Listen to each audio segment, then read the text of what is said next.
गोकुळच्या अध्यक्षपदाचा पेच अखेर सुटलाय। वैद्यकीय शिक्षण मंत्री हसन मुश्रीफ यांचे चिरंजीव गोकुळ संचालक नवीद मुश्रीफ यांची अध्यक्षपदी निवड करण्यात आलेली आहे। गेल्या काही दिवसांपासून कोल्हापूर जिल्हा सहकारी दूध उत्पादक संघ अर्थात गोकुळच्या अध्यक्षपदाची राजकीय वर्तुळामध्ये चर्चा सुरू आहे।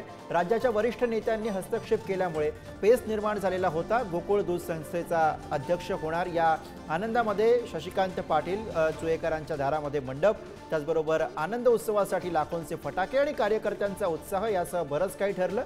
मात्र काल ऐनवेळी काही राजकीय खलबत झाली आणि गोकुळचे संस्थापक अध्यक्षांचे चिरंजीव शशिकांत पाटील चुएकर यांच्या आनंदोत्सवावरती पाणी फेरलं गेलं। नाही, काल राजश्री शाहू आघाडी म्हणून आम्ही ही निवडणूक लढवली होती आणि काल आम्ही सगळेच नेते मंडळी एकत्रित बसलो।